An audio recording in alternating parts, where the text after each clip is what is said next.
magtutuloy na sa mensahe ng Panginoon. Kayo po ba'y handa na sa salita ng Diyos? Parang mahina. Kayo po ba'y handa na sa salita ng Diyos? Amen. So ngayon pong umaga ay i-incorporate ko po yung mensahe na ito na aking pong daladala at binigay sa atin ng banal na Espiritu. At ito pong aking isi-share sa inyo this morning service. This will be different. It will not be shared on the second service mamayang hapon. Pero ito po'y para sa inyo. Dahil ang dahilan nitong aking mensahe, dahil ito po ay may relevance, meron po itong kaugnayan sa nalalapit na mangyayari na isa-celebrate po natin in the coming days. Ano po ba ang isa-celebrate natin in the coming days simula sa araw na ito? Yung palapit na. Alam ko po malapit na rin yung Christmas. Amen? Pero may mas malapit, araw lamang po ang layo natin mula ngayon. We call it All Souls Day. Amen? So, ang tawag po doon ay araw ng mga kaluluwa o sabi ng iba ay araw ng mga patay. Amen? So, atin pong pag-uusapan, atin pong pag-aaralan ito at bibigyan ko po kayo ng ilang mga ideas. Ano po? What is it all about? At ano po ba ang layunin? Ano po ba ang dahilan? Saan po ba ito nagmula? Ito po ba ay sa biblical practice or actually a human teaching? Ano po? So, yan po ang ilan sa mga highlights na ating pag-uusapan dahil sa panahon po natin kinalalagyan ngayon at sa mga dagdaang pang generation, I believe it doesn't change. Amen? Wisdom is still a precious commodity. Ang karunungan pa rin po ay napakahalaga. Amen? We cannot afford to stay in ignorance. Tandaan po natin yan. Amen? If you're writing notes, ilagay nyo po yun, huwag lamang sa inyong mga papel. Ilagay nyo sa iyong puso that you cannot afford to stay in ignorance. Hindi po pwedeng manatili tayo, medyo gaspangan ko ng konti. Amen? Hindi pwedeng manatili ka sa katangahan. Sabi mo nga sa iyong katabi, tandaan mo yan. Amen? Hindi pwedeng lagi ka na lamang tatanga-tanga. Amen? Para magising tayo dahil medyo umaga pa. Amen? So we need to go outside of ignorance and go to wisdom. Amen? Kailangan po na tayo po ay mapunta saan? Sa karunungan. Ang sabi po ng salita ng Diyos sa book of Hosea, amen, and let's start now. Ang sabi sa Hosea chapter 4 verse 6, if you like to go there, you can go. Pero ano po ang sabi ng Hosea chapter 4 verse 6? God said, through the mouth of the prophet Hosea, sabi niya, my people are destroyed. Sabi niya po natin, destroyed. Amen. Pero pag binasa niyo po at inanalyze niyo po ang salita ng Diyos sa book of Hosea, chapter 4 verse 6, you would notice there na sabi po ng salita ng Diyos, ginamit po yung salitang my people. Amen? So nakagugulat po rito, hindi po niya sinabing the people. There is a big difference with the word the people and my people. May malaki pong pagkakaiba yung salitang the people and my people. Because pag ginamit po yung salitang the people, it means every single individual is covered. Tama po ba? So, pero pag ginamit po ay my people, ibig sabihin there are specific people, not every people. Amen? Kaya dito po sa talatang ito ng Hosea chapter 4:6 ay atin din po mapapansin that it is not true. It is not true that every human lives are owned by God. Hindi po totoo na lahat ng tao ay pag-aari ng Diyos because the word said there are certain people that God calls my people. Are you following? Amen? Nasusundan niyo po ba ako? Dahil sinabi po ng Diyos na aking bayan. Amen? So hindi lahat ng tao o hindi lahat ay bayan ng Diyos. Amen? Meron siyang tinutukoy, meron siyang tinuturing na talagang kanya lamang sarili at kanyang pinili. Kaya sabi po dyan sa Hosea 4:6, ang sabi, my people, the nation, my nation, ang sabi, ginamit po salita, destroyed. Amen? So ano po yung word na destroyed sa ating salitang Tagalog? Wasak. Nawasak. Paano raw po nawawasak ang bayan ng Diyos? The Bible said, ang sabi po, for lack of knowledge.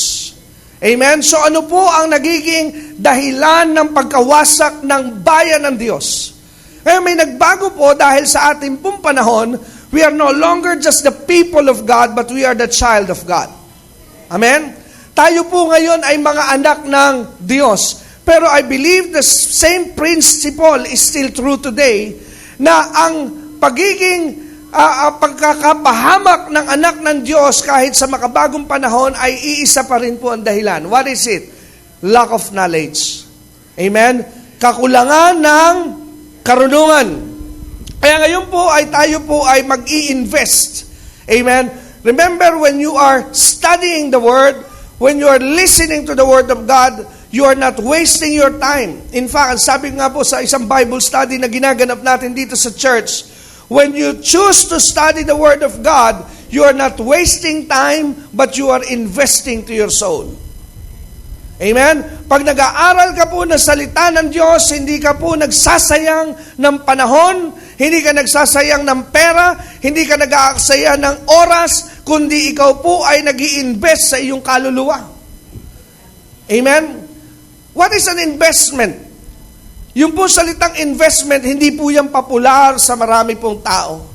But investment is not, you are investing not because you want to benefit today at the present. Ang investment po kaya yan ay binibili, ginagawa ng isang tao because he's seeing something in the future. Halimbawa, yung iba bumibili ng lupa habang siya'y naghahanap buhay pa ngayon. Amen? I like the wisdom of my grandmother, yung aking pong lola. Ang sabi ng lola ko nung nabubuhay, ang sabi niya, habang kumikita ka, habang malakas ka pa, at nakakapaghanap buhay, maging matalino.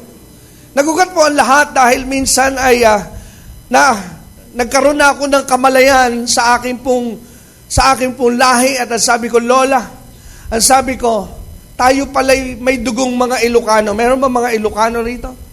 Wala? Walang mga tayo dito? Mga tayo? Ayan, wala? Wala ako ritong kababayang Ilocano. Okay. So good. Amen. So mas mabuti po yun. Amen. So, nung malaman ko yon na ako ay may dugong Ilocano because my grandmother was a pure-blooded Ilocano, kwento na niya sa amin ang amin lahi. At merong isang bagay na hindi ko nagustuhan nung siya nagkwento ng aming family tree. Sabi niya, alam mo, anak, tsuhin mo rin si Joe Masison. That time, may malay na po ako sa NPA. Sabi ko, hindi po totoo yan. Hindi nga, kamag-anak mo ang may founder ng NPA. Ano sabi ko, hindi ko malaman, is that a thing that I have to be proud of? Ano po? Yung may bagay na dapat po akong maging proud dahil kamag-anak ko ang founder ng NPA. I do not know. Amen? Baka mapanood tayo ni Joe Masison, magalit sa akin, ba't kinahihiya mo ba kami? Amen? Praise God. Amen? So, nung malaman ko po yung aking roots, na kami ay mga Ilocano, naalala ko ang sabi ng mga tao noon na ang mga Ilocano, kuripot. Amen?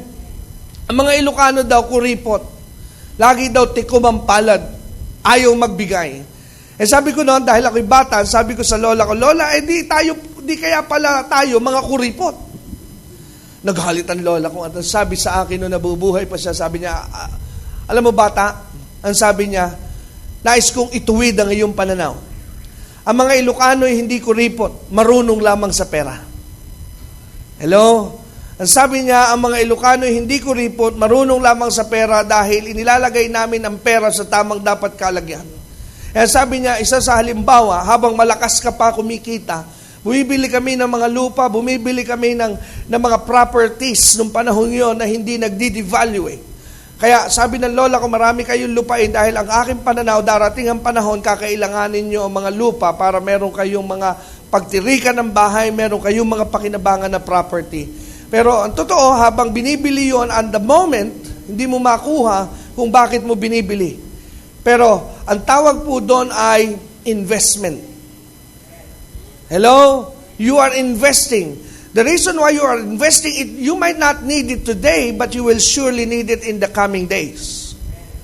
Hindi mo po yun maarahil kailangan sa ngayon, pero dahil meron kang nakikita sa hinaharap, you will be needing it in the future. Hello? Amen? Kaya dahil kung hindi ka po investment-minded, pwede po ang isa naghahanap buhay, pag kumita ng pera, pupunta sa nightclub, bibili ng ilang case ng beer, you are not investing. Pero sabi ng isang kausap ko, mali ka dyan, kapatid. Kahit kami nag-iinom, pag sweldo, nag-i-invest kami. Saan? Nag-i-invest kami sa aming kidney para pagdating ng panahon, ito'y masira. And that's not a good investment. Amen? Nakukuha po natin, hindi po yun magandang investment dahil ito po ay nasisira. Amen? Pero a good investment will always be there, tumataas ang value at mapapakinabangan kahit na yung susunod na lahi. That's a good investment. Amen? So yan po ay totoo at napakagandang prinsipyo sa natural. But in the spirit, investment is a good principle as well and a good practice. And the way you invest to your soul is by the Word of God. Amen? Para po ma-preserve mo ang iyong kaluluwa, ang iyong spirito sa magagandang kanyang hinaharap, ang tanging paraan lamang po ay ang salita ng Diyos. Kaya nga, when you listen to the Word of God, when you spend time reading the Word of God, you are not wasting your time, you are investing to your soul. Kaya sabi po ng Panginoon sa Hosea chapter 4 verse 6, my people are destroyed for lack of knowledge. Lack of knowledge has a reason, has a root. May dahilan po yan kung bakit kinakapos ng karunungan. What is the reason? Ang sabi po dyan sa Biblia, pag binasa nyo, my people are destroyed for lack of knowledge, semicolon, then the next word is this, because. That's the reason. Because thou hast rejected knowledge. So bakit po nauwi sa kawalan ng karunungan ang bayan ng Diyos na nauwi sa pagkasira? Ano po ang dahilan sa nagsimula? Dahil kanilang tinalikdan. Kanilang binaliwalaalin ang karunungan. Amen? Kaya still true today, amen, if you reject giving time to the Word of God, later on, you might regret what is happening to you. Meron po tayong kasabihan, it is not in the Bible, but I believe the principle is correct. Ano po sabi ng ating kasabihan? Ang lahat daw po ng pagsisisi ay nasa unahan. Nasaan po ang pagsisisi? Nasa huli. Amen? So how many Christians today ay nando sa ganong kalagayan na nagsisisi na kung sana ako ay naging matalino, hindi sana nangyayari ngayon ito sa aking buhay. Tama po ba? Amen? Kaya nga po, ang sabi po rito, thou hast rejected knowledge. So ngayong umaga, part of that investment, what is All Saints Day all about? Ano po ba itong araw na ito ng kaluluwa? Simulan ko po muna sa ganitong historical event. Atin po munang pag-aralan kung saan po ba nagsimula yung idea na tinatawag na All Souls Day. Na natatapat all over the world, I believe all over the world yung celebration, natatapat po ito sa November 1. Kaya tuloy, pag ang isang tao ay pinanganak at hindi na mapigilan ng kanyang ina, hindi na na-hold ng ilang minuto, ilang oras, at inabot November 1, yung bata tuloy, paglaki-laki na, hindi niya masabi ang kanyang birthday. Meron ba rito ipinanganak na November 1? Meron ba? Nahihiya na tuloy yung iba. Ano? Araw ka ng patay? Bakit may masama ba? Talagang mapapaanak kayo yung nanay. Alam ka namang pinigil. Dahil kung pinigil nung ina yung paglabas, amen, mapapasama siya sa araw ng patay. Tama po ba? Kaya blessing pa rin na siya po isinilang kahit na November 1. Amen? So, bakit po ba nagkaroon ng tinatawag na celebration ng November 1 or All Souls Day? Well, I will be telling you the truth without any offense. Wala po akong balak na salingin o saktan ang ibang relihiyon o ibang pananampalataya. But this is because of the truth. Now, All Souls Day was an idea by the Catholic Church. Ang araw po ng mga patay ay isang kaisipan na nagsimula sa simbahang Katoliko. Amen? The Bible doesn't teach about All Souls Day, but this idea is coming from the church called the Catholic Church. Now, kung sa Catholic Church nagsimula ang ideya na ito ng All Souls Day, siyempre meron pong malalim at mabigat na dahilan kung bakit po nila ito itinakda. Amen? I believe hindi po sila magtatakda ng isang bagay without reason. Amen? Lahat po ng bagay, kadalasan kaya ginagawa ay meron pong tinatawag na dahilan. Amen? So bakit po nabuo yung konsepto ng All Souls Day? Ang dahilan kung bakit po ito'y nabuo dahil po sa paniniwala do sa doktrina na kanilang pinaniniwalaan that there is such thing called purgatory. Meron po kasi silang paniniwala na merong isang lugar na kung tawagin ay purgatorio.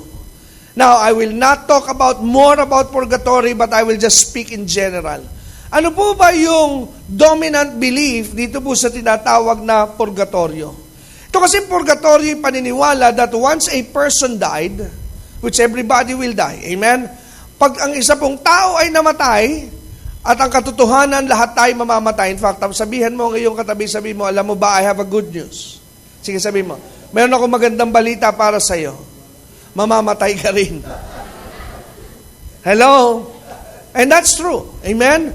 Totoo po ang katotohanan yon na darating ang panahon, if Jesus will not come immediately, at hindi po tayo ma-rapture, lahat po tayo mamamatay. But the subject of death is not something to be afraid of.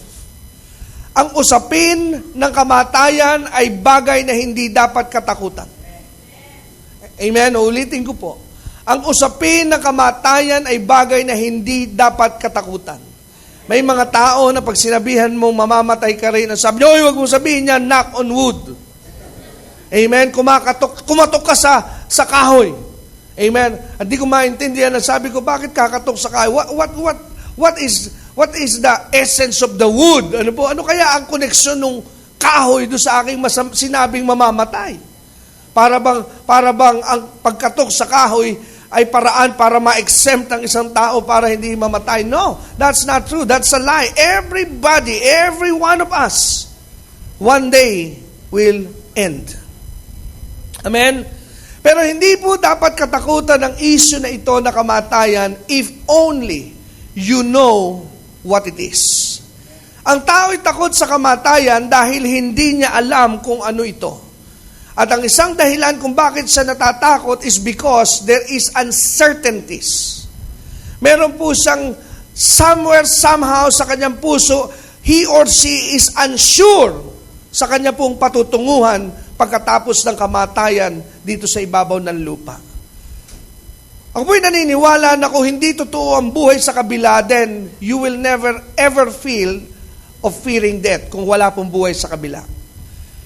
At ako'y naniniwala na kaya ang tao'y natatakot, nakakaramdam ng takot sa kamatayan because somewhere in your spirit has a clue na meron pong buhay sa kabila and he fears na magkamali siya ng pupuntahan. Hello? Amen. Dahil kung meron ka pong idea na may maganda kang patutunguhan, hindi ka po matatakot. Tama po ba? One day, kasama ko po ang aking biyanan, ang aking pamilya. Nasa isa kaming amusement park sa dako ng, kung maalala kung ito sa Singapore o nangyari ay sa Hong Kong, pero pinaalala yun sa akin ng aking may bahay na na-refresh sa akin ulit ang idea na ito. One day, pumunta kami sa isang amusement park, yung para mga theme park, ano po, kung dito sa atin ay medyo yung sinaunang salita, perya, medyo social, enchanted kingdom. Amen? Sabi, pag wala kang pera, pag low budget, gusto mong makasakay ng roller coaster, maghanap ka ng perya. Amen? Pero para sa panahon ngayon, bihira na ang nagpe-perya. Amen? Pero pag meron kang budget, you go to Enchanted Kingdom, at kung medyo low budget ka sa Enchanted, pwede ka sa Star City. Amen?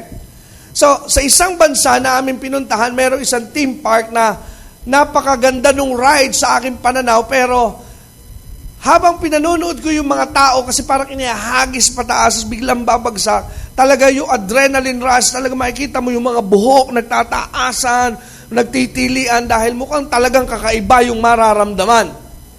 Amen? At sabi ko sa biyenan ko, gusto ko po sumakay. At sabi ko doon sa may bahay ko at sa aking anak, gusto nyo sumama, ayaw nila. Hello? Pero sa aking pananaw, I have to ride this thing because this is why we are here. And this is part of the payment that we have done. Hindi pwedeng hindi ako makasakay dahil ito ang dahilan kung ba't tayo narito. Ito'y kasama sa ating binayaran. Dahil ang aking pananaw, practical lamang ako, kung hindi ka rin lamang sasakay, bakit ka pa pumasok? Tama po ba? Amen? Kaya sabi ko, kailangan nating samantalayin. Ayaw nila, hindi ko sila mapilit. Dahil ang kanilang pananaw, and I believe that's the same thing na nangyayari sa maraming tao, nakakatakot kasi yung magiging mong karanasan. Amen? Kaya nung ako po ay pumila, solo ako, wala akong kasama. Pinapanood ako ng biyanan ko habang ako'y nakapila. Ngayon, habang palapit ka na, tumataas nga naman ang tibok na iyong puso. Ano po? Dahil palapit ka ng palapit na. Ano po? Parang malapit na. Ako na ata, lalo na yung solo ako. At pagsakay ko po doon sa upuan, inilalak na kami, ini-strap na kami, may nakasabay akong Amerikano, bata. I think he was just about 7 years old. So habang ini-strap ako, katabi ko yung bata at tumingin siya sa akin at sabi, hey. Sabi ko, hey. Sabi sa akin ng bata, are you afraid? Siyempre bata, mapapahiya ako, no. Good. Sabi sa akin ng bata, good. So parang lumakas ang loob ko dahil parang 7 years old itong gurang takot. No, hindi ako takot. Amen. Sabi ko, gusto ko ipakita sa kanya, I'm not afraid. Kaya sabi sa akin ng bata, well, good. Amen. So let's go. Sabi ng bata sa akin, sabi ko, let's go. Parang yabang ko kunyari, ano po. So, pero talagang ninenervyos ako. You know the reason why? Kasi I have no idea what would I feel. I have no idea. Pero nung nagsimula na po na tumandar yung makina, inihagis na kami pataas, taas, baba. Alam niyo po, gusto ko na ulit bumalik. At pagbalik mo, wala ka nang nararamdaman ka ba? You know why? Because now you know what it is. You're only afraid because you are unsure what would you feel. A person who is afraid of dying is not sure what will happen on the next season of his life. Pero pag alam mo ang iyong pupuntahan that you will end up in heaven, you will end up meeting Jesus, you will end up meeting God, then there is nothing to be afraid of dying. Because death is the entrance towards true life. Amen? Ang kamatayan ay pintuan patungo. Mahina ang inyong palakpak dahil ayaw niyong mamatay. Amen? Because if you know what it is, lahat po kayo papalakpak at magsasabing, praise God. Amen? Kaya mahina ang inyong palakpak dahil marami sa inyo ayaw pang umalis sa daigdig na ito. Amen. Marami pa kayong gustong mangyari. Amen. Kaya wala kayong panahon ngayon muna sa langit. Pastor, don't tell me about heaven. Gusto ko pa magkaroon ng bahay. Amen. Amen. Kaya sabi ni Pablo sa kanyang salita, sa salita ng Diyos, sabi ni Pablo, he is encouraging the church to renew our mind and be focused on the things that are above, not on the things that are here on earth. Amen? Dahil it is always depressing and stressful pag iniisip mo lagi ay mga bagay saan sa ibabaw ng lupa. Pero the way out of stress is focus your mind on heaven. Pag ikaw po ay nakatuon ang iyong isipan sa kalangitan, you are being released from stress. Why? Because hindi ka po nakikipag-gitgitan, hindi ka nakikipagsiksikan sa buhay rito na kailangan meron ka nito, kailangan ka meron nun. Because you are happy whatever state you are in. Because you know your life is not here on earth. You have life awaiting for you in heaven. Amen? Kaya nga po, All Saints Day or All Souls Day is an idea of the Catholic Church that they believe na pag namatay po ang isang tao, meron pong stopover. Pero I am here to tell you that the Bible teaches, the Word of God says, na wala pong stopover ang biyahe. Lahat po ito'y direct flight.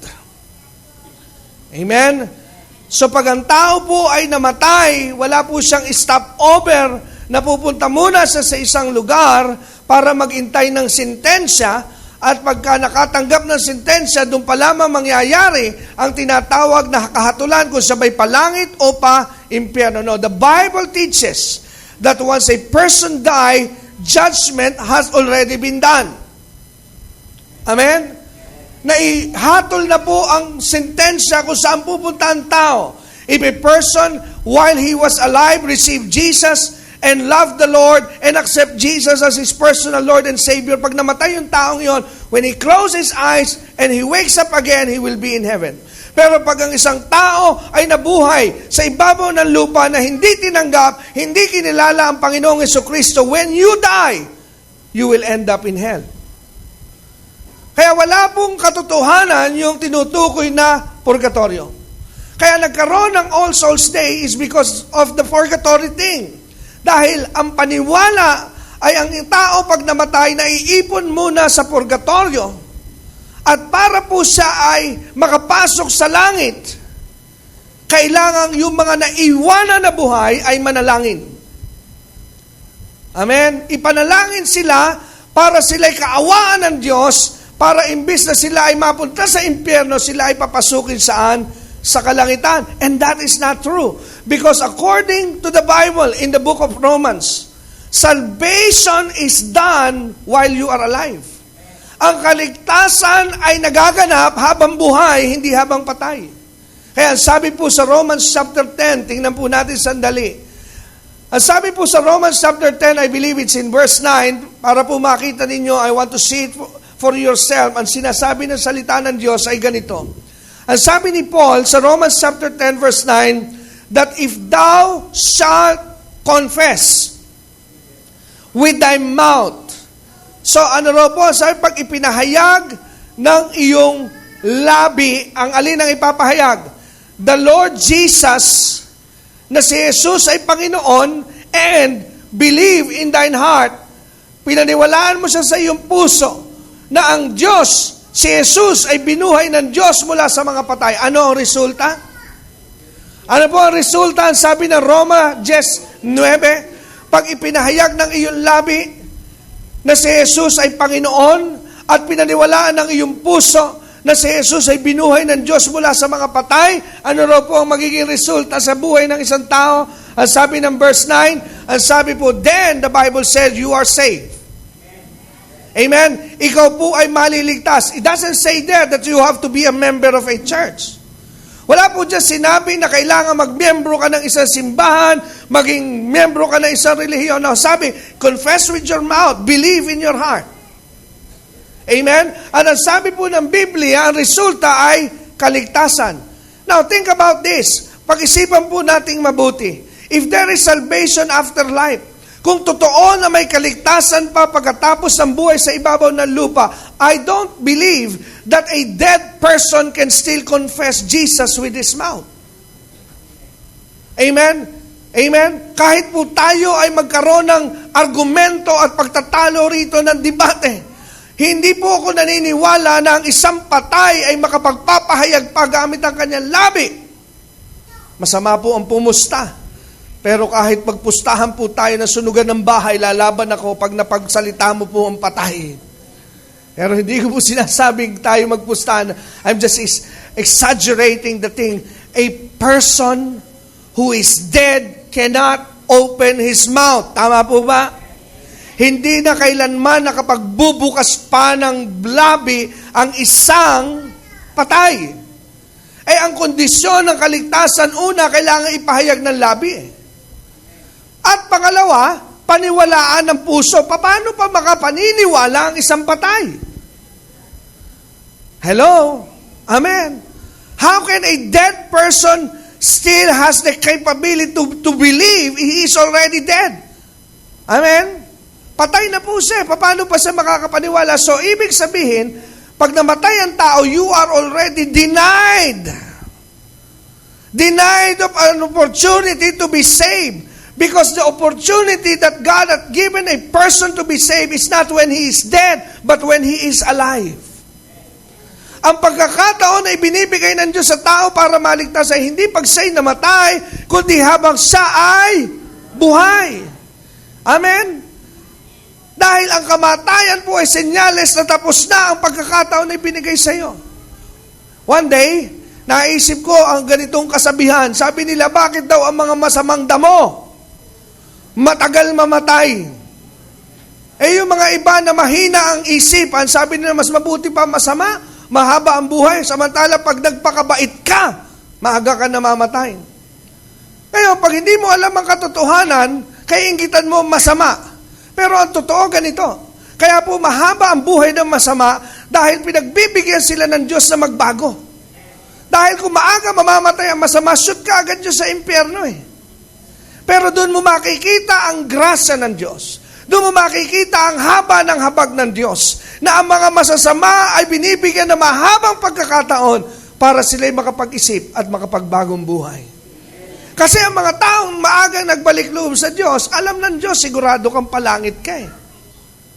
Hello? Siguradong kanya ka na. Kaya kahit maiksi ang naging mong buhay sa ibabaw ng lupa, but because you have Jesus in your heart, you are in good hands. Pero itong mga taong mga masasama, itong mga taong ayaw kilalanin ng Diyos, doon ang Diyos awang-awa at habag na habag.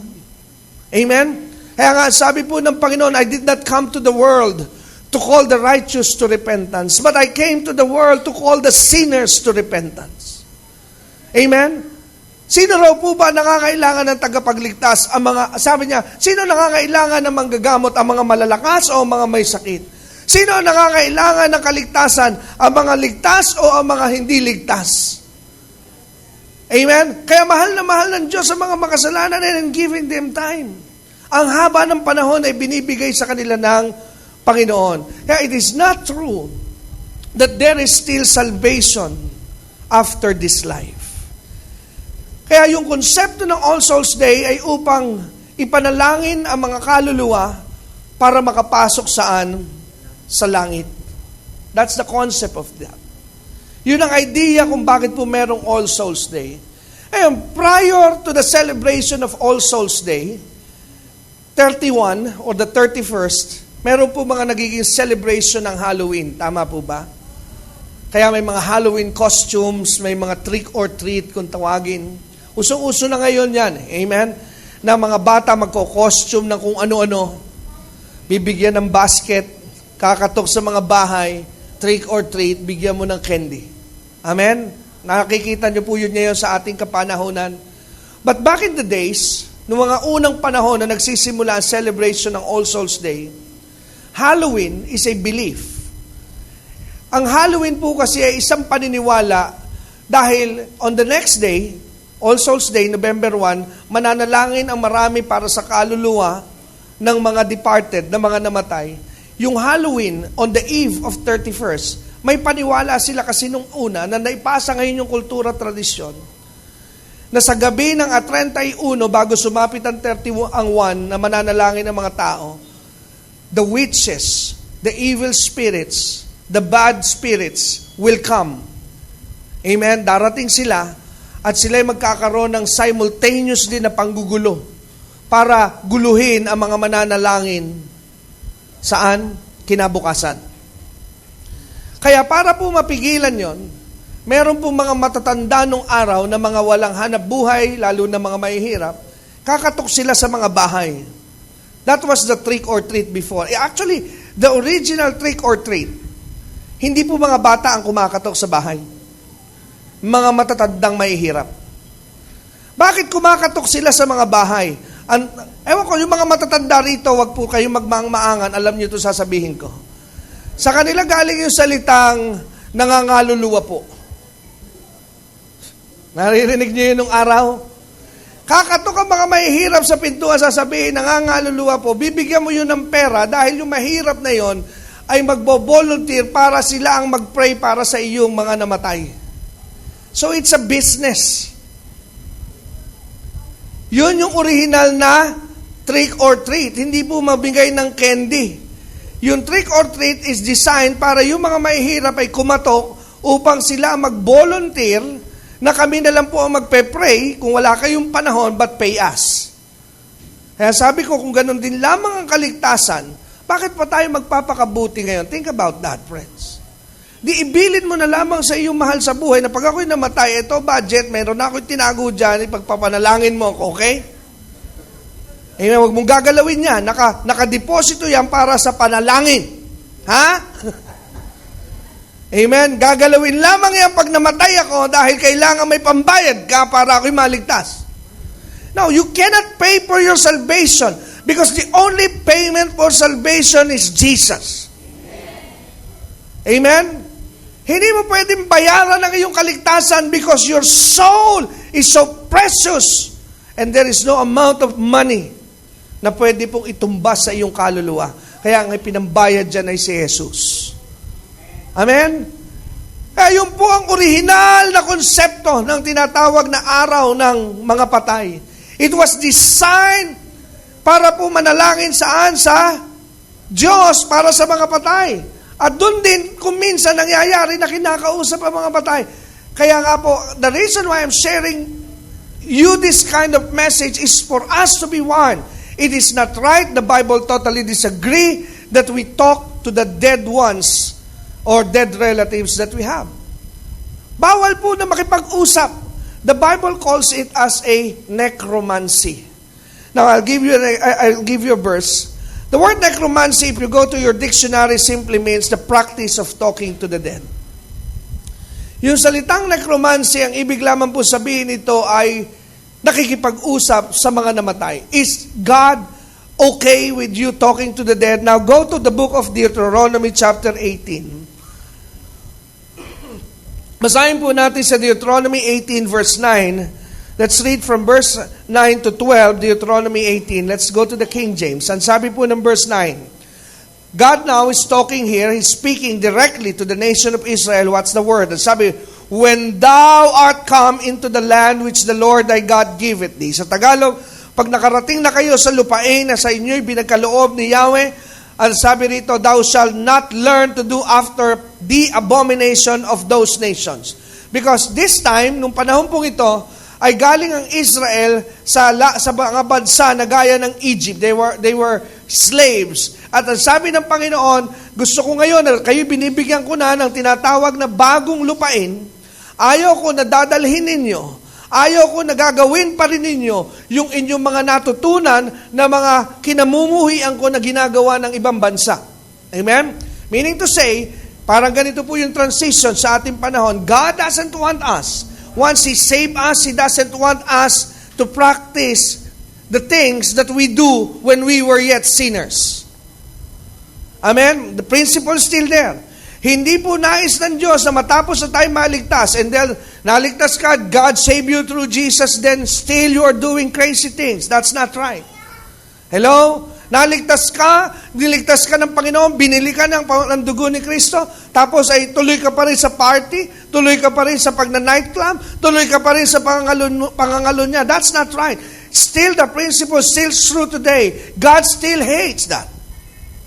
Amen? Hindi na po ito popular sa ating panahon. Some churches are even afraid now to talk about sin.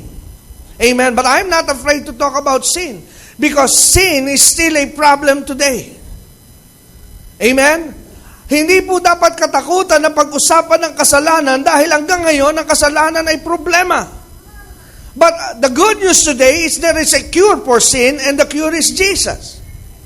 Pero it doesn't mean na dahil may gamot na ang kasalanan, parang sabi ng iba, hindi na problema ngayon ang sakit sa atay, meron ng Liberade. Amen? Di mo ba parang katangahan yun na dahil may gamot na sa atay, pwede pa rin mag-inom? Amen. Tahimik kayo quiet in this Baptist church. Siguro sabi na iba sa inyo, hindi ako pumunta ngayong umaga para ganito mga marinig ko eh. Hello? Don't preach to me. Wag mo ako sermonan. Amen?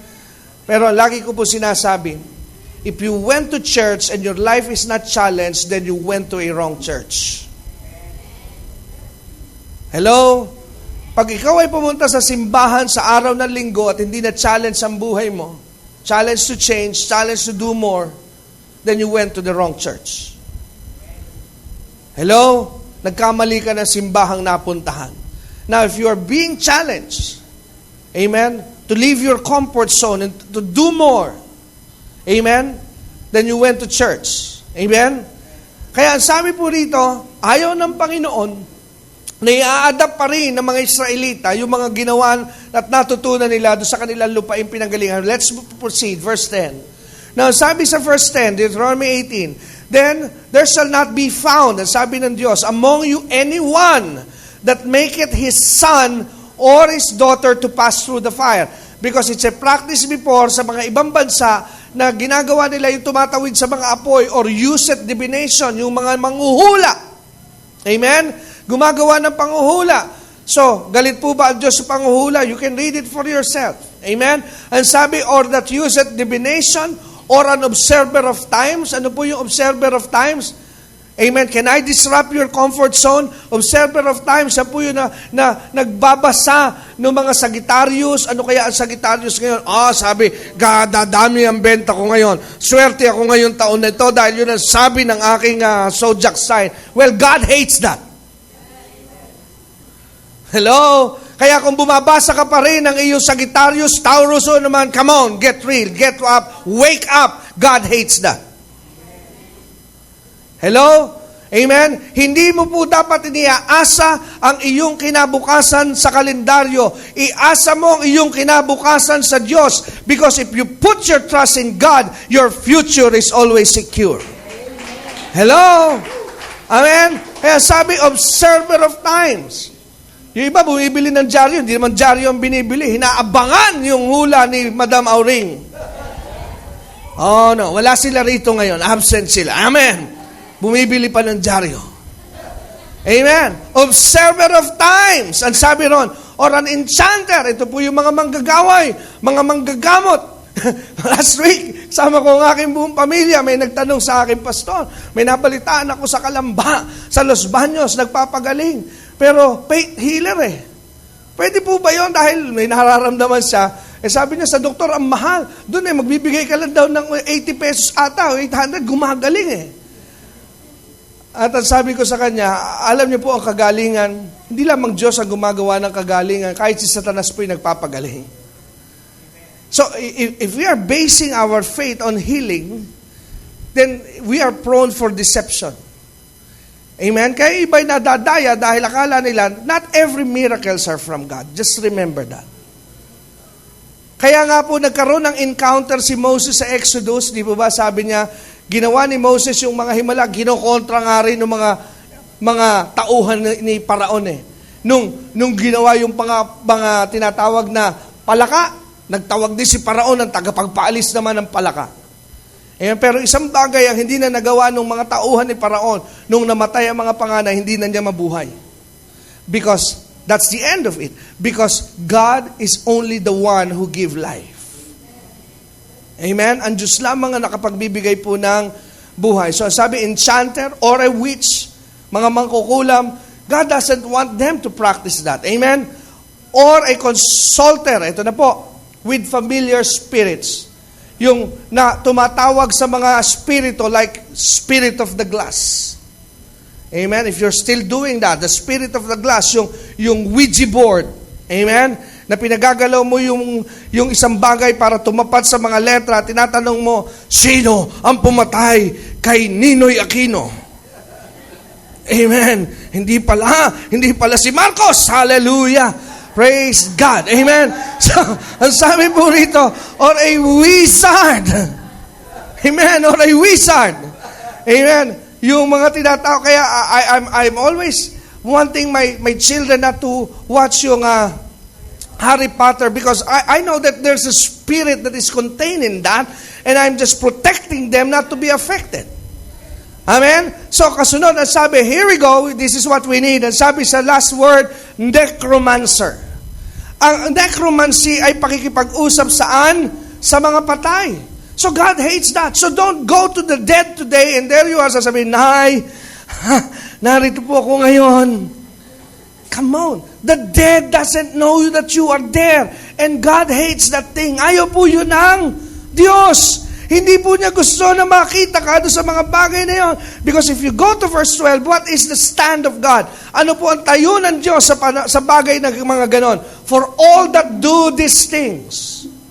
Yung lahat ng gumagawa ng mga bagay na binanggit kanina, ano raw po yung sa harapan ng Diyos? The word abomination sa salitang Tagalog, kasuklam-suklam.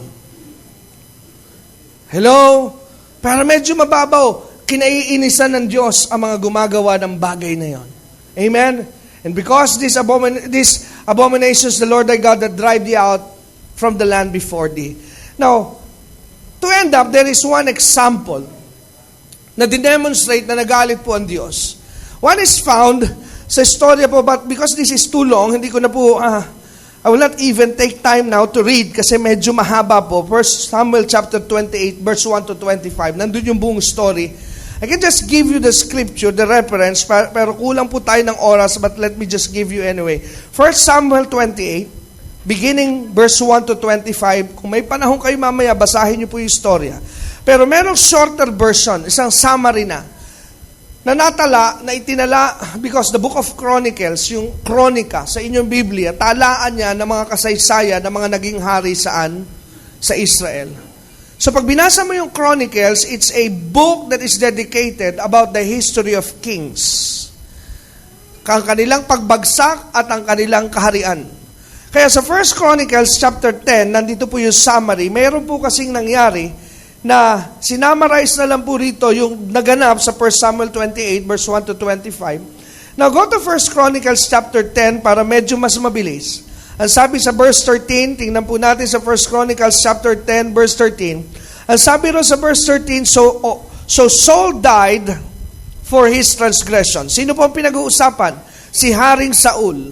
Namatay si Saul na may taglay-taglay na kasalanan na kanyang nagawa laban sa Diyos. What is that sin that Saul, na kinamatayan ni Saul, na ginawa niya laban sa Diyos? Ano po yun? At hindi lamang laban sa Diyos, he goes against. Because going against the Word of God is going against God.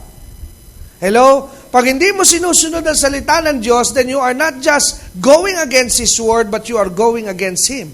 Because the Word of God and Him are one.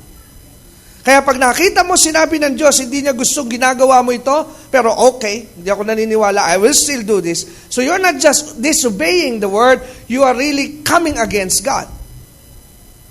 Hello? Amen? Kaya sabi, against the word of the Lord, which he kept not. Ano po yung bagay na yun na nagawa na si Saul? Sabi, and also for asking, what's that? Also for asking counsel of that had a familiar spirit to inquire of it. Ang kasalanan na nagawa ni Saul na kinamuhian ng Diyos ay yung kanyang pagtatanong, pakikipag-usap sa mga namatay. Sino po kaya yung kinausap niya? Si Samuel, na naando sa verse 1 to 25 ng 1 Samuel. Dahil kinausap niya ang kanyang propeta nung panahon na patay na. Napagalitan nga siya ni Samuel. Sabi ni Samuel, Diyos ko naman. Hindi po ganito yung mababasa nyo. Ito yung version ko na. So baka sabihin nyo, wala namang ganun sinabi. Diyos ko naman. Nagalit bang ganun si... No, this is just my version. Amen? Na ang sabi ni Samuel, nung lumabas siya, sabi niya, Saul, bakit mo ginawa? Bakit mo kinausap? Bakit mo ako tinawag? Lalo mo lamang dinagdagan ang galit sa iyo ng Diyos. Amen? So what I am saying and what I was imparting to you today is this. Though yung practice ng All Souls Day is not biblical, hindi po yun galing sa Diyos. Because now we know na kaya may November 1 ay para ipanalangin ang mga nasa purgatorio and we don't believe that. Amen? Kung meron tayong ipanalangin nyo mga buhay na maligtas, wag po ang mga patay. Hello? Kung meron man tayong dapat ipanalangin ngayon ay ang mga mahal sa buhay nating hindi paligtas na buhay. I-pray natin sila that God would send them somebody that will tell them about Jesus. Amen? Yung po ipapanalangin dapat niyan. Sino? Ang mga buhay. Pero ang mga namatay, wala na po tayong magagawa doon. Amen? Wala po tayong magagawa. They have their chance. They have been given a chance. Nabigyan na sila ng pagkakataon and they blew that chance. They miss it. Pero yung mga buhay, may pag-asa pa po. Kaya nga po, sabi ko, let's do our part. Amen? Na magligtas ng kaluluwa, lalo na yung mga mahal natin sa buhay. Amen? Kaya, pag tayo pumunta ngayon sa sementeryo, let's not be, pakinggan nyo po ito, let's not be entangled with the things that God hates. Sa pagpumunta ka sa puntod ng iyong nanay o tatay, Nay, tay. Alam mo kung dapat kakausapin mo ang nanay mo, tatay mo, hindi nung nasa kahon na nagyari sa bato. Sana nakikipag-usap ka sa kanya nung buhay. Hello? Amen? Kung dapat, yung iba sabi na, may dala akong bulaklak. Nung buhay, nadalhan mo kaya? Amen? Nadalhan mo kaya? Alam nyo rin ba kung ba't nagtitirik ng kandila? Yung iba nagtitirik ng kandila, hindi nila alam ang dahilan. Sabi mo, huwag kang tatanga-tanga ha. Bakit yung naglalagay ng kandila? You know what it is? Yung po ay symbolic na para sa kanilang paglalakbay, may liwanag, may gabay. That's a lie. Ang liwanag sa daan ng tao ay hindi kandila. My light is not a candle. My light to my walk in life is Jesus. Because the Bible said, Jesus is the light. Hello? Kasi sabi, madilim ang kanilang paglalakbay, lalagyan natin sila ng kandila. Mamaya yung kandila, nanakawin na yun eh. Paano pag nanakaw na? Naku, ba't nawala yung kandila? Madilim ang lalakbayin ni nanay. Hello? Am I telling you na huwag tayong pumunta sa mga puntod ngayon ng ating mga mahal sa buhay? I'm not saying that. Pero kung pupunta tayo, let's make it right. Amen? Pumunta tayo sa puntod ng ating mga magulang. If there is prayer na ating pong gagawin doon sa lugar na yon, let's not talk to them, let's not pray for their salvation, but instead, let's thank God na nakasama natin sila ng buhay. Hello? At kung meron mang malalim na dahilan na tayo naroroon, huwag tayo naroroon dahil sa patay. Tayo dapat pumupunta sa sementeryo dahil kung minsan doon nakikita-kita mga mahal sa buhay. Then let's win them. Let's share to them the gospel. Amen? Amen. Ibahagi natin. Kaya nga sabi ni Solomon sa Ecclesiastes, sabi niya, napagtanto ko, sabi niya, na-realize ko na mas magandang dumalo sa patay kaysa sa mga birthday. Bakit? Dahil ang dapat na mindset and thinking ng isang tao pag naharap siya sa patay, ay ginagamit mo yung opportunity na nagpapaalala sa iyo, one day, mamamatay ka din. Hello? You will not be here forever. And you will surely end up there. Pero gamitin po nating inspirasyon ng mga libingan, kabaong at nitso, na pag ikaw ay namatay, ano kaya ang gusto mong sabihin sa iyo ng tao? Ako po, I know what it is. Ang gusto ko po na pagka naalala ako, pag nakita ang pangalan ko at sabi, itong taong ito ay nabuhay para kay Kristo. Hello? That's the greatest legacy that a person could ever do. Alam niyo yung mga dating mayaman, nakalimutan na ngayon. Yung mga dating ang daming property, limot na ngayon. Pero isa po ang mapatutuhanan ko sa inyo, yung mga taong nabuhay kay Kristo, gaya nila Lester Sumrall, gaya nila Charles Finney. Amen? Yung mga taong ito na nabuhay nung araw na naglingkod kay Kristo, sila Smith Wigglesworth, sila Charles Spurgeon. Itong mga taong ito, patay na, pero naaalala pa. Dahil ang pwede lamang manatili sa alaala ay ang mga buhay na ginamit kay Kristo. Pero pag ang buhay mo habang buhay ay hindi ginamit kay Kristo, when you die, believe me, you will be soon forgotten. Hello? Pag namatay ka, isang buwan, pinagluluksaan ka ng asawa mo, pero pag nakamove on nyo, mag-aasawa na yun ulit. Hello? Amen? At nakalimutan na niya. Dahil napaltan na ng mas magaling magluto, mas magaling maglaba. Kaya hindi na maalala yung dating asawa dahil yung pumalit mas magaling. Pero pag nabuhay ka kay Kristo, nabuhay kang ginamit mo ang buhay mo kay Kristo, patay ka na, naaalala ka pa ng mga tao. I still remember the man preaching to me. Kita nyo, patay na sila, Kabilo Prinsipe, pero nababanggit pa rin sila sa mga pulpito paminsan-minsan. Why? Because they have used their life for Jesus when they are alive. Amen? Kaya nga po, may pagkakataon pa. Kaya narinig natin ang mga ganitong mensahe. Dahil ang pagkakataon ibinibigay habang tayo buhay pa at malakas. I hope you get the message today. Amen? Tayong lahat po tumayo. Let us pray. Hallelujah. And I don't want you just to pray. Pagpasalamat ka ngayon sa Panginoon na buhay ka pa. It's a sign that God is giving you a chance. Sige po, pasalamatan mo ang Panginoon. Begin now to thank Him that you are still alive.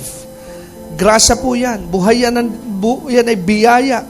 pabor ng Diyos sa iyong buhay na ikaw po ay buhay pa ngayon, malakas pa ngayon, because God has been giving you a chance today. Amen? Pero, sige po, I'll give you a minute, bigyan ko kayo ng 1 minuto na magpasalamat sa Diyos at buhay ka pa ngayon. Yes, Lord. Close your eyes. Everybody close your eyes. Let's just use the moment to thank God today. Hallelujah. Let's be intimate. Maging po tayong intimate sa Diyos. Let's just be open to God. Let's have a heart-to-heart talk with God today. Hallelujah. Thank you, Jesus. Thank you, Jesus. Thank you, Jesus. Praise your name, Lord. Salamat po at buhay pa kami. Still have chance, Lord. At kung sa oras at sandaling ito, wala ka pang direktang relasyon sa Panginoon, because you have never done, di pa nagagawa na ipahayag sa iyong labi, paniwalaan sa iyong puso, na binuhay ng Panginoon si Jesus mula sa mga patay. You have never been through that process. Di po ibig sabihin na nasa church ka, automatically you are saved. That's not true. The process in Romans 10, binanggit po kanina, you have to confess with your mouth that Jesus is Lord. You have to believe in your heart that God raised Him from the dead. Then salvation will follow. Kaya kung hindi ka pa po dumadaan doon sa ganong proseso, maaaring sa palagay mo, tagal ko nang sumisimba, pero hindi mo pa naipahayag sa iyong labi si Jesus, hindi mo pa napapaniwalaan na binuhay siya ng Panginoon mula sa mga patay, then you are not saved. You are just a person that goes to church, because not every people that goes to church automatically became a Christian. Only those that believe and receive Jesus. Kaya gawin po natin ito, samantalahin natin ang pagkakataon. Close your eyes, lahat po'y nakasara ang mga mata. At kung ikaw ay ligtas na, tulungan po natin ang mga kapatid na hindi pa ligtas para hindi po sila magkaroon ng uneasiness, na mahiya sila na gawin ito dahil baka po sila ay mahadlangan ang kaligtasan dahil lamang sa bagay nito. Kaya tulungan natin sila. Sabay-sabay na po tayo, buong kongregasyon. Sabihin natin ang ganitong panalangin. Aming Ama, nagpapasalamat po kami ngayon sa mga salita at mensahe na aming napakinggan. Sa umagang ito, Panginoong Jesus, ipinahayag ng aking labi na Ikaw ay aking Diyos, aking Panginoon, aking tagapagligtas. At pinaniniwalaan ng aking puso na binuhay ka ng Ama mula sa mga patay. At salamat po aking Diyos. Salamat po Ama kay Jesus na ibinigay niya ang kanyang buhay para sa akin. At pinananampalatayanan ko na ako ngayon ay iyon ang anak dahil kay Jesus. Salamat po sa pangalan ni Jesus. Amen. Ako na lang po mananalangin. Everybody bow your heads and let me pray. Dakila at makapangyarihang Diyos, now they have declared their faith towards your Son. Ngayon ay pinahayag nila ang kanilang pananampalataya sa iyong anak. Hinihiling ko ngayon na ang kapuspusan ng Espiritu ay igawad mo sa bawat isa.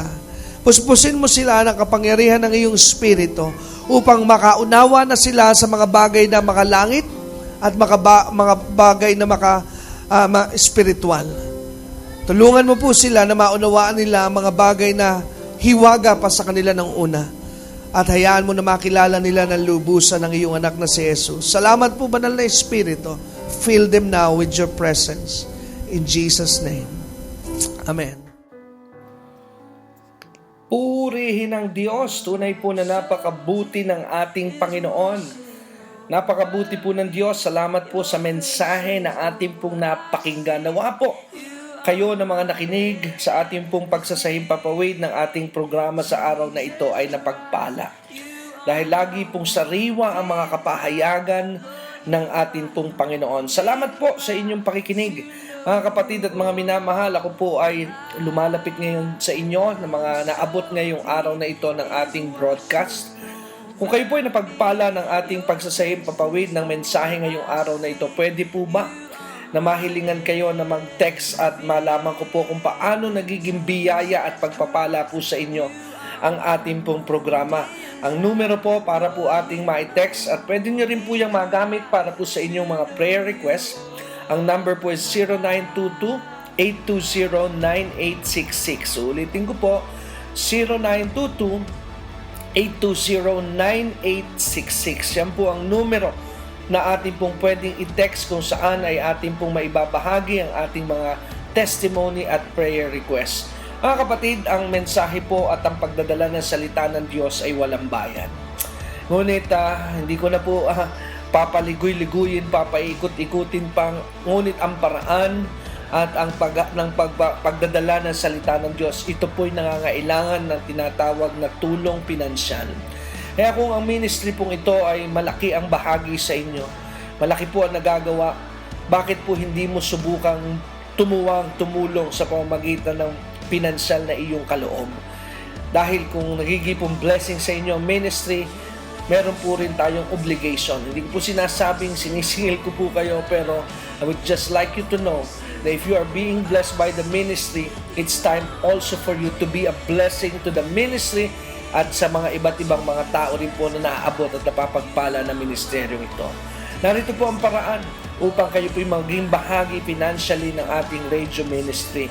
Padala nyo lamang po ang inyong kaloob sa ating pong BPI account. Ang account name po is Dexter Durante. Ulitin ko po, ang bangko ay Bank of the Philippine Islands. BPI account name is Dexter Durante. Ang ating po account number 0989-347-837. Ano po? Ulitin ko po. Ang account number po ay 0989-347-837. Ang bangko BPI account name Dexter Durante. At ako po ay dumadalangin na ngayon pa lamang na kayo po'y nagpasya na maging bahagi ng ating gawain. Pagpalain po kayo ng Panginoon. At yun din mga kapatid, nais ko po kayong anyayahan kung gusto niyo pong patuloy na mapakinggan ang ating mga palatuntunan at kayo may internet. Pumunta lamang po kayo sa www.dexterdurante.com. Ulitin ko po, www.dexterdurante.com. Ang spelling po, lahat po ito is small letter DEXTERDURANTE.com. Ano po? At doon po makikita ninyo ang mga links, ang mga ministry tools, ang mga Bible study tools na inyo pong pwedeng pakinabangan. Nandun din po ang ilang mga paanyaya kung kayo po'y naghahangad na makasama kami every Sunday. Nandun po ang mga announcements para po makasama namin kayo sa aming pong panlingguhang gawain. Hanggang dito na lamang po at hanggang sa mga susunod po na ating pagsasaimpapawid ng ating programa at palatuntunan. Again, my name is Brother Dexter Durante, nagsasabing ang pagpapala at biyaya ng Diyos ay lagi ninyong naranasan. God bless you everyone.